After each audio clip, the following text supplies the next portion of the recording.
जय हिंद। इस वीडियो में हम समझते हैं प्राथमिक क्षेत्र, द्वितीयक क्षेत्र, तृतीयक क्षेत्र क्या होते हैं, यानी प्राइमरी, सेकेंडरी और टर्सरी, और गुड्स और सर्विस में क्या फर्क होता है, क्या होता है आपका ऑर्गेनाइज सेक्टर और अनऑर्गेनाइज सेक्टर। आप अक्सर सुनते होंगे असंगठित क्षेत्र में ज़्यादातर मजदूर काम करते हैं। अभी रेलवे को लोग कह रहे हैं प्राइवेट होने जा रहा है, वो प्राइवेट नहीं हो रहा है बल्कि वो पीपीपी मॉडल की ओर जा रहा है। देखिए, इकोनॉमी में सबसे पहले जहां से पैसे आते हैं उस पैसे आने वाले एरिया को हम सेक्टर कहते हैं, सेक्टर्स ऑफ इकोनॉमी। तो इस सेक्टर को हिंदी में हम लोग क्षेत्रक कहते हैं। ये क्षेत्रक कितने टाइप के होते हैं भाई? तो ये 3 टाइप के होते हैं सब क्षेत्रक। समझिए पहले कि पहले आप उसके नेचर को देखिए, किस नेचर का है, फिर आप उसकी शर्तों को देखिए, किस शर्त से पैसे आ रहे हैं, फिर देखिए मालिक कौन सा है, उसका ऑनरशिप। तो अभी इस पे नहीं जाएंगे, पहले हम नेचर वाइज समझते हैं। इकोनॉमी में नेचर वाइज से कोई भी सेक्टर जो होता है वो 3 तरह से जाता है, प्राइमरी, सेकेंडरी और टर्सरी, प्राथमिक, द्वितीयक और तृतीयक में। तो हम पहले इन तीनों को समझ जाते हैं, फिर इसको समझेंगे।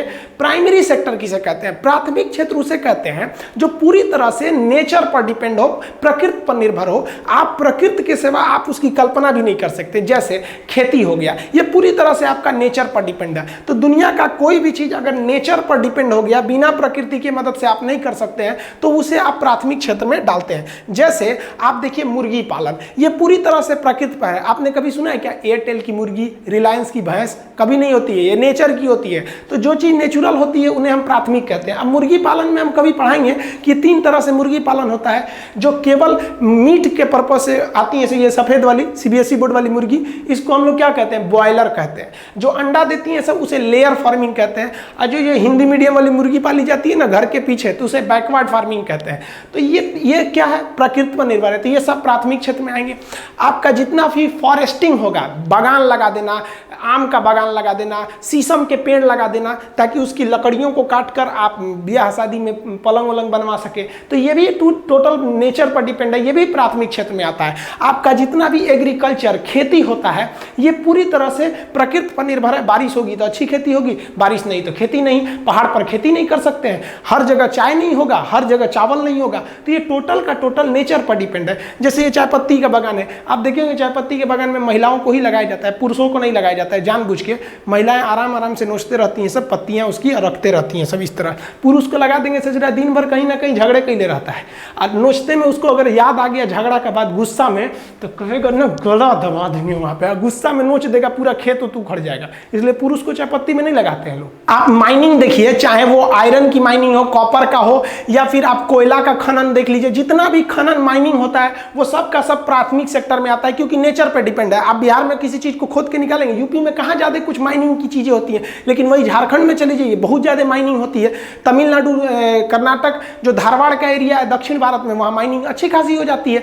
अब वैसे ही आपका पेट्रोलियम का माइनिंग हो गया। पेट्रोलियम 2 तरह से निकाल सकते हैं, एक ऑफशोर यानी समुद्र में निकाल सकते हैं, या फिर आप गैस और पेट्रोलियम को जमीन सतह पर भी आप निकाल सकते हैं। तो ये भी तो नेचर पर डिपेंड है।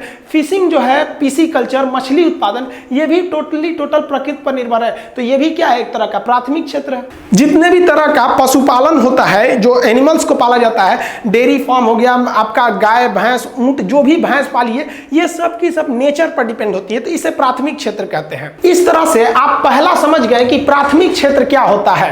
प्राइमरी सेक्टर की एक सबसे बड़ी खराबी क्या होती है कि इसमें जमीन बहुत ज्यादा चाहिए। अब आप एक कमरा में खेती थोड़े करिएगा, सोचिएगा गमला में गेहूं बो के परिवार की परवरिश कर ले, थोड़ी ना हो पाएगा।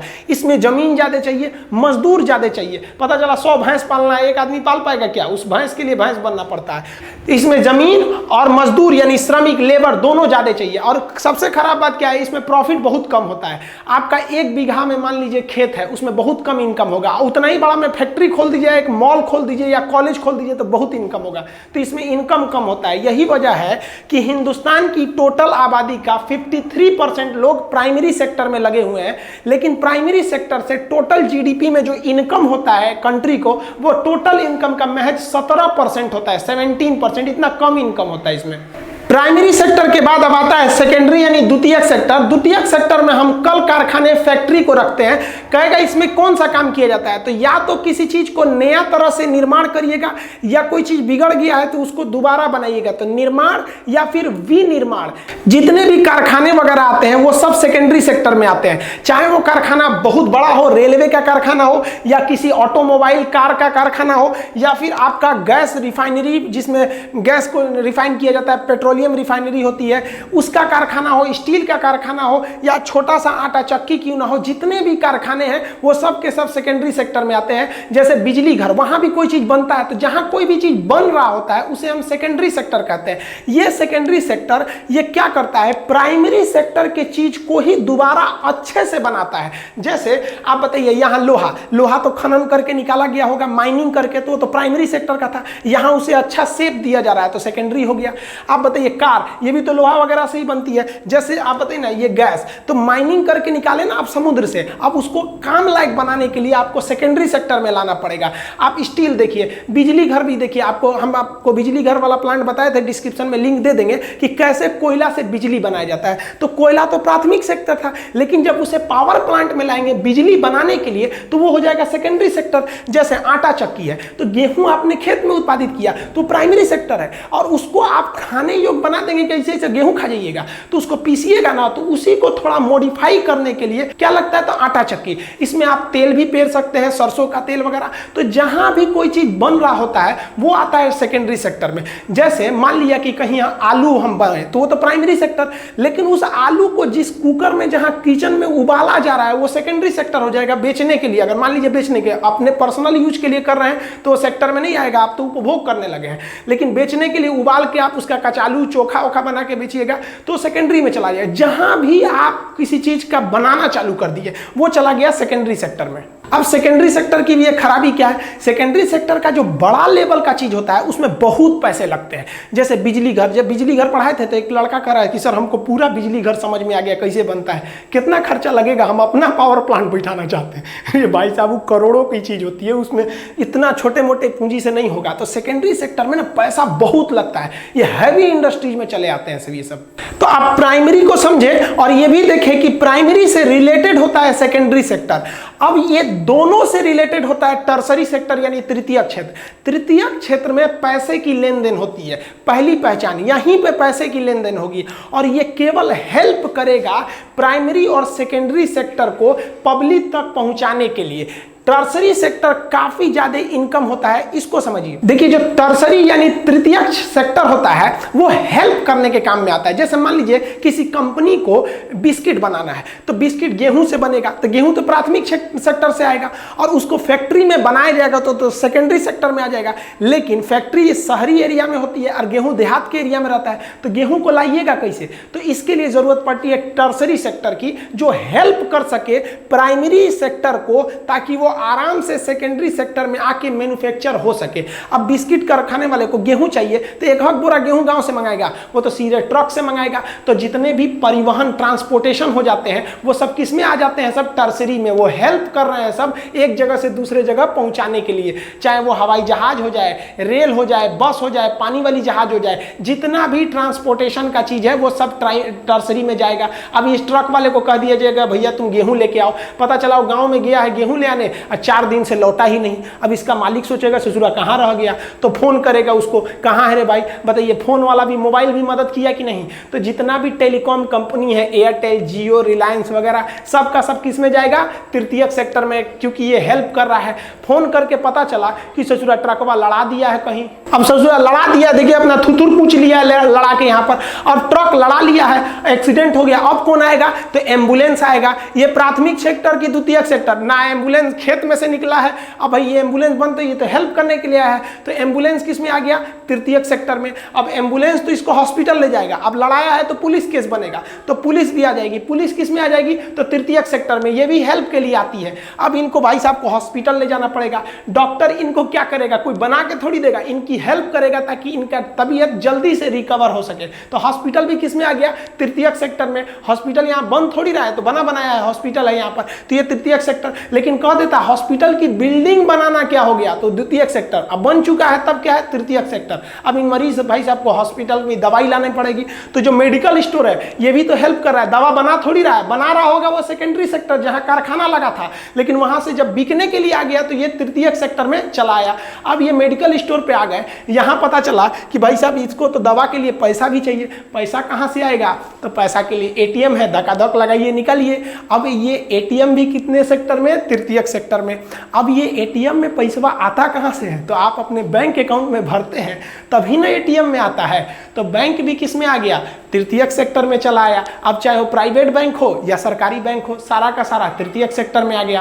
पोस्ट ऑफिस भी किस में चला आया, ये भी तृतीयक सेक्टर में चला आया। ये बताइए, ये सब तो हेल्प कर रहे हैं, लेकिन आप बैंक में जाइए, पोस्ट ऑफिस में जाइए, पुलिस बनिए या डॉक्टर बनिए, कहीं ना कहीं आप स्कूल में तो पढ़े होंगे ना, तो स्कूल भी आपको क्या करता है, इंजीनियर बनाता थोड़ी है, इंजीनियर बनने के लायक आप में क्वालिटी डेवलप करता है कि इंजीनियर कोई माँ के पेट से पैदा होता है। तो स्कूल भी किस में चला जाएगा, तृतीयक सेक्टर में चला जाएगा, टर्सरी में। और स्कूल में पढ़ने के बाद आपको लगेगा जॉब, अब चाहे प्राइवेट जॉब लगे चाहे सरकारी जॉब लगे, आप कहीं भी जाइएगा आप जॉब कीजिएगा, जॉब करेंगे तो वो चला जाएगा तृतीयक सेक्टर में। ये लोग जॉब कर रहे हैं तृतीयक सेक्टर में, इन सब का हम थोबड़ा ढक दिए हैं। इससे जुड़ा इसको देख रहा था सब, देखिए ना यहाँ पर इसको देख रहा था सब, देख रहे हैं कौन सी जॉब करेगा सब, अयो बकलोलिया देख रही है उसी को यहाँ पर। तो ये सब जितना जॉब वगैरह होता है सब किस में जाता है, तृतीयक सेक्टर में जाता है। आप लोग जॉब की तैयारी कर रहे हैं तो ये किस में जाएंगे, टर्सरी सेक्टर में चले जाएंगे, जॉब की तैयारी करने वाले जितने लोग हैं। टर्सरी सेक्टर को पहचानने का एक सिंपल सा तरीका क्या है कि जहां आपको पेमेंट करना पड़ेगा ना, जहां पैसा दीजिएगा वही हो जाता है टर्सरी सेक्टर। दुनिया का जितना भी दुकान है वो तृतीयक सेक्टर में जाता है, क्योंकि वहां से आप सामान लीजिएगा ना तो पैसा देबे करिएगा, चाहे वो जूता चप्पल का दुकान हो, कपड़े की दुकान हो, किराने की दुकान हो, जितना चीज की शॉप होती है वो A to Z shop tertiary sector में आती है, क्योंकि वहां आपको पेमेंट करना है। वहां कोई चीज बन नहीं रही है और ना ही वहां खेत द्वारा उत्पादित हो रही है, वहां केवल खेत द्वारा उत्पादित चीज या फैक्ट्री में बनी हुई चीज पब्लिक को बिकने के लिए आई है कि फाइनली पैसा कमाया जा सके।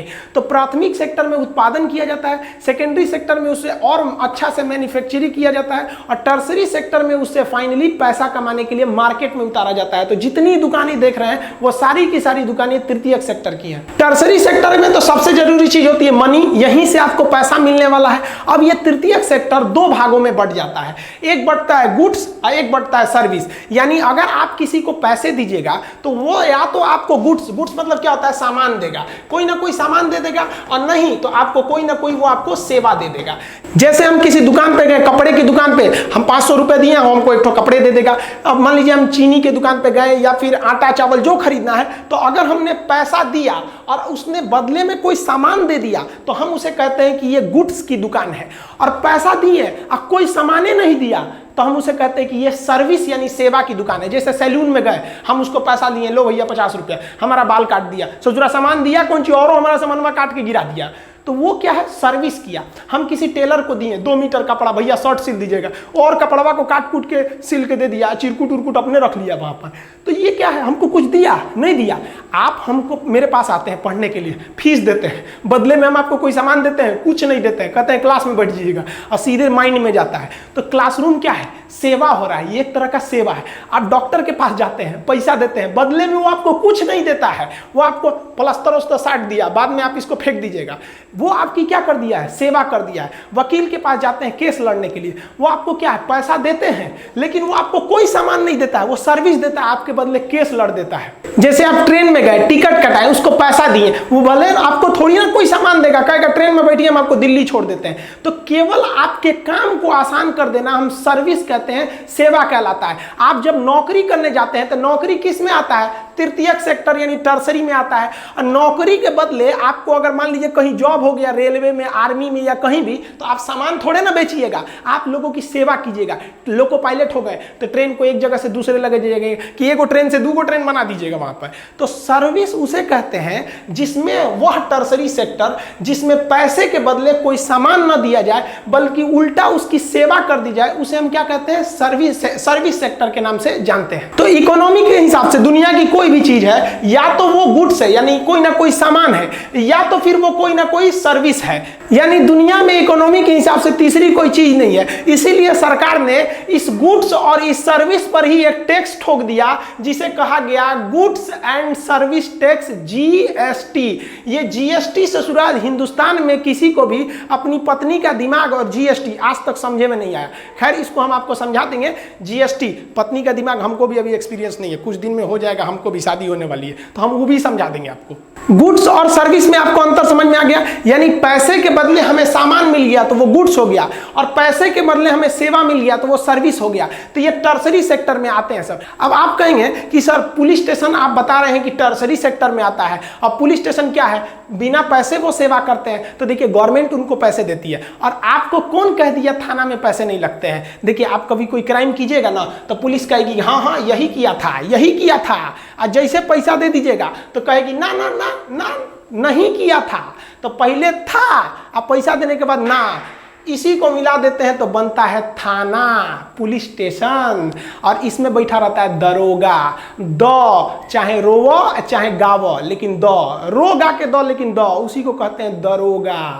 तो आप यहां देखें कि प्राइमरी तो समझ गए, सेकेंडरी समझ गए, टर्सरी समझ गए, सब तीनों आपस में लिंक है सब। लेकिन देखिए सबसे ज्यादा पैसा कहां आता है, टर्सरी में, और सबसे कम खर्चा इसी में आता है। जैसे हम आपको पढ़ा रहे हैं, पैसे लेकर आपको बदले में सेवा दे रहे हैं, तो हम किस में आते हैं, टर्सरी में। इसमें बहुत इनकम होता है। जैसे मेरे 10 लाख सब्सक्राइबर है, 1 मिलियन, और हम कह दें आपसे कि एक वीडियो को देखने के लिए आपसे 1 रुपये लेने पड़ेंगे हमको, तो आप बताइए अगर मेरे वीडियो को 1 मिलियन लोगों देखा और 1-1 रुपया भी दिया तो हमको कितना आ गया, 10 लाख रुपया आ जाएगा। ऐसे तो फ्री में आप लोग देखते हैं लोग वीडियो को, लेकिन सोचिए कि एक इतने छोटे से कमरे में हम एक वीडियो बना देते हैं और इससे कितना प्रॉफिट हो सकता है। लेकिन इसी कमरे में हम प्राइमरी सेक्टर के तहत खेती करेंगे तो कुछ इनकम नहीं आएगा। तो सबसे ज्यादा फायदा हमको टर्सरी सेक्टर में होता है। क्वेश्चन पूछता है कि जैसे जैसे इकोनॉमी आगे बढ़ती है, लोगों की तरक्की होती है, वो किस डायरेक्शन में जाते हैं, तो प्राइमरी को छोड़ के सेकेंडरी की ओर, सेकेंडरी को छोड़ के टर्सरी में जाते हैं। और टर्सरी में भी 2 चीजें हैं, या तो वो गुड्स करेगा या तो वो सर्विस करेगा। तो ज्यादा प्रॉफिट किस में है, सर्विस में है। गुड्स में क्या है कि सामान को लाइएगा तो पहले तो उसकी लागत, फिर थोड़ी सी प्रॉफिट होगी। और सर्विस में क्या है, हम जितना बढ़ा दे सबका सब प्रॉफिट है मेरा। अभी के समय जो हमारी इंडियन इकोनॉमी है इसमें प्राइमरी सेक्टर से 17% है, और सेकेंडरी सेक्टर से 29%, और टर्सरी सेक्टर यानी तृतीयक सेक्टर से 53% है। देखिए इसमें कितना ज्यादा हमको प्रॉफिट होता है, ये हमें इसमें दशमलव को शामिल नहीं किए हैं। अब जैसे आप अपने पिताजी के बारे में या आपके घर में जो भी लोग कमाते हैं, आप निकाल सकते हैं कि वो प्राइमरी सेक्टर में है कि सेकेंडरी या टर्सरी में है। हमारे यहाँ एक चाचा जी हैं जो खेती करते हैं, वो आलू गोभी बैगन जो भी बेचते हैं वो बेचते हैं, तो वो प्राइमरी सेक्टर में है। लेकिन क्या करती हैं उनकी वाइफ, क्या करती हैं, उसको उसी बैगन आलू को क्या करती हैं, काट काट के और उसको पकौड़ी बना देती हैं। तो वो जो पकौड़ी छान रही हैं होटल में बैठ के, वो कौन सा हो गया, तृतीयक सेक्टर। अब वो चाचा जी उसको बेच देते हैं, अब बेच दिए तो तृतीयक सेक्टर।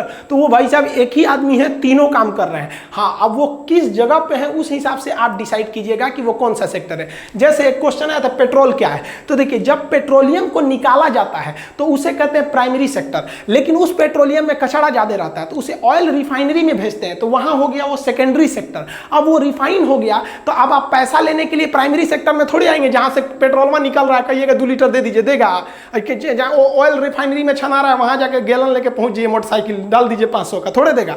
आपको जाना पड़ेगा पेट्रोल पंप पे, तो पेट्रोल पंप कौन सा हो गया, तृतीयक सेक्टर हो गया। अब हम आपसे पूछते हैं कि पेट्रोल पंप जो टर्सरी सेक्टर है उसमें भी तो 2 चीजें होती हैं, गुड्स या सर्विस। तो पेट्रोल पंप क्या आपको सर्विस देता है कि आपको पेट्रोल देता है? तो पेट्रोल एक सामान है ना, तो दुनिया की कोई भी चीज या तो गुड्स होगी या तो सर्विस होगी। हम आपको क्या दे रहे हैं, सर्विस।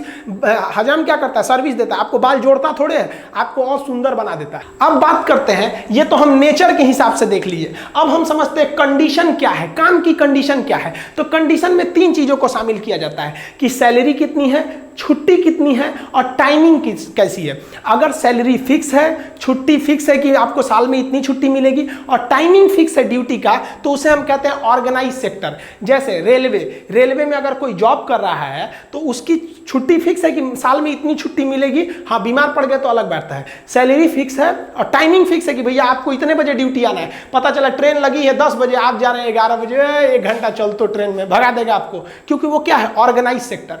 लेकिन अगर खेती करते हैं तो वो अनऑर्गेनाइज सेक्टर है कि आपकी खेती में कितना इनकम होगा इस साल कोई कंफर्म नहीं। खेत में आप 10 बजे चाहिए चाहे 2 बजे जाइए चाहे मत जाइए, कोई दिक्कत नहीं है। खेती में कौन सा छुट्टी का दिन होता है, जब मन तब गए जब मन तब चले आए।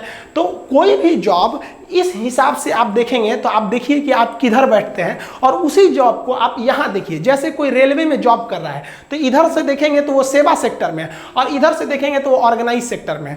जैसे कोई सरकारी टीचर है तो वो टर्सरी सेक्टर में है, लेकिन अगर वही सरकारी टीचर यहां आएगा तो उसकी सैलरी फिक्स है, छुट्टी फिक्स है, टाइमिंग फिक्स है। लेकिन अगर कोई प्राइवेट टीचर है, छोटे मोटे स्कूल या कोचिंग में पढ़ा रहा है, तो वो टर्सरी सेक्टर है, सेवा कर रहा है इधर से, लेकिन यहां पे उसको कब जॉब से निकाला जाएगा कोई ठीक नहीं है उसका। तो जहां पे सर्टेन है, कोई भी चीज फिक्स है तो उसे हम कहते हैं ऑर्गेनाइज, और जिसे फिक्स नहीं है उसे कहते हैं अनऑर्गेनाइज। हिंदुस्तान में ज्यादातर लोग अनऑर्गेनाइज हैं, और अनऑर्गेनाइज सेक्टर में कपड़ा उद्योग और खेती सबसे ज्यादा है। कपड़े की दुकान कब खुलेगी कोई पता नहीं। और ऑर्गेनाइज सेक्टर में सबसे बड़ा रेलवे ने जॉब दे रखा है और इंडियन आर्मी ने जॉब दे रखा है। तो ऑर्गेनाइज सेक्टर की पहचान के 2 सिंपल तरीके, या तो सरकारी नौकरी हो या तो बहुत बड़ी कंपनी का जॉब हो तो वो ऑर्गेनाइज है, और सरकारी नहीं है और छोटी मोटी कंपनी है तो वो अनऑर्गेनाइज है। जैसे कोई टाटा कंपनी में काम कर रहा है तो वो ऑर्गेनाइज सेक्टर है एकदम, वो सरकारी की तरह, उनकी ड्यूटी फिक्स होती है, सैलरी फिक्स होती है, छुट्टी का दिन फिक्स होता है। तो आप कोई भी जॉब है तो ऐसा नहीं है कि ये चीज अलग है ये चीज अलग है, हाँ देखने का तरीका है, ये नेचर के हिसाब से देख रहे हैं और ये आप शर्त के हिसाब से इसको देख रहे हैं। अब आप अपने ही जॉब को इधर से कंसीडर कीजिएगा कि आपके जॉब का मालिक यानी स्वामी तो ओनरशिप किसके पास है। अगर वो ओनरशिप किसी प्राइवेट आदमी के पास है तो आप प्राइवेट कहलाएंगे। जैसे कोई आईसीआईसीआई बैंक में काम कर रहा है तो वो टर्सरी सेक्टर में है, सेवा कर रहा है, और यहां देखेंगे तो वो भी बड़ी कंपनी है तो ऑर्गेनाइज सेक्टर में। लेकिन आईसीआईसीआई बैंक इस हिसाब से, ऑनरशिप के हिसाब से वो प्राइवेट जॉब कहलाएगा। लेकिन अगर कोई व्यक्ति एसबीआई बैंक में काम कर रहा है तो वो टर्शियरी है और वो भी ऑर्गेनाइज सेक्टर है, लेकिन वो किस में चलाएगा भाई, पब्लिक सेक्टर में। सरकारी को हम क्या कहते हैं, पब्लिक, और प्राइवेट को तो प्राइवेट ही कहते हैं। समझ में आ गया।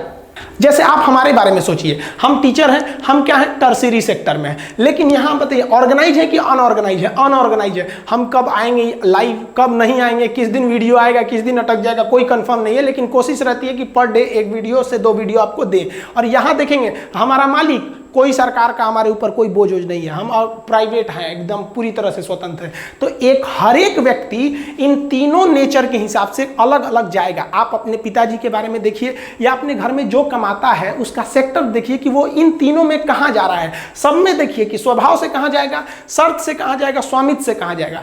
अब एक नया फॉर्मूला आ गया कि प्राइवेट और पब्लिक यानी सरकारी और निजी को मिला दीजिए, तो उसे कहा गया कि पब्लिक प्राइवेट पार्टनरशिप। अब ये दोनों मिल के कर रहे हैं। तो रेलवे जो है, अब पहले रेलवे क्या थी, पब्लिक थी, अभी रेलवे क्या कर रही है कि कुछ कुछ चीजों को प्राइवेट को हैंड ओवर कर रही है।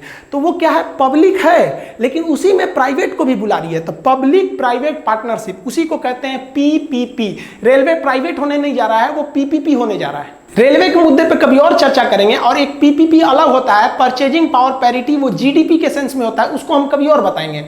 अब इन सब के अलावे आप एक और सेक्टर सुने होंगे, कोर सेक्टर। कोर मतलब होता है एकदम मेन चीज, बीच का हिस्सा, कोर। यानी हिंदुस्तान में जितनी चीजें हो रही हैं उसमें कोई ना कोई चीज, इतनी दुकानें हैं, इतनी फैक्ट्रीज है, इतनी सारे उद्योग हैं, हजारों की संख्या में, लेकिन इसमें कौन सा ऐसा चीज है जो मेन है। तो मेन 8 चीजों को हम कहते हैं कोर सेक्टर, जिसका हम डाटा यहां दिए हुए हैं, कॉमर्स एंड इंडस्ट्रियल मिनिस्ट्री का है। ये 8 चीज जो होते हैं कोर सेक्टर के, अगर इन 8 को अगर आप डुबाएंगे तो पूरा देश डूब जाएगा, सब रुक जाएगा। जिसमें फर्टिलाइजर यानी खाद वगैरह, यूरिया, पोटाश, डीडीटी, बीज वगैरह जितने चीज आते हैं खेती के प्रयोग के लिए, वो फर्टिलाइजर है। अगर आप इसको रोकेंगे ना तो हिंदुस्तान के 53% लोग खेती पे डिपेंडेंट सब बैठ जाएंगे। यानी फर्टिलाइजर बंद, पूरा खेत डूब गया। सोचिए, इकोनॉमी जाएगी 17% और रोजगार जाएगा 53%, क्योंकि खेती में बहुत ज्यादा लोग हैं। स्टील रोकेंगे, पूरा धंधे रुक जाएगा। हर जगह देखेंगे स्टील, गाड़ियों में, ट्रेन में। ट्रेन की जो पटरी होती है, जिसे आप कहते हैं लोहे की पटरी पे रेल दौड़ रही है, वो स्टील का होता है, हाई कार्बन स्टील बोलते हैं। आपका थरिया, लोटा, गिलास, चम्मच सब बंद हो जाएगा अगर स्टील बंद हुआ तो। यहाँ पर तीसरा जो होता है सीमेंट उद्योग, जहां सीमेंट बंद पूरा हिंदुस्तान का कारखाना वगैरह जो जहां भी बिल्डिंग है वो बंद। रोजगार कितना लोगों का जाएगा, सोचिए कितने मजदूर जाएंगे। तो ये भी आता है आपका कोर सेक्टर में। इलेक्ट्रिसिटी, बाप रे बाप, हमारे हिसाब से तो इसको फर्स्ट में रहना चाहिए। देखिए ये सीक्वेंस से मतलब नहीं है, ये ग्रोथ रेट के हिसाब से सीक्वेंस किया हुआ है यहाँ पे। तो जो इलेक्ट्रिसिटी है, आप बताइए एक हफ्ता अगर बिजली काट दिया जाए पूरे हिंदुस्तान का, ठप, पूरा हिंदुस्तान बंद।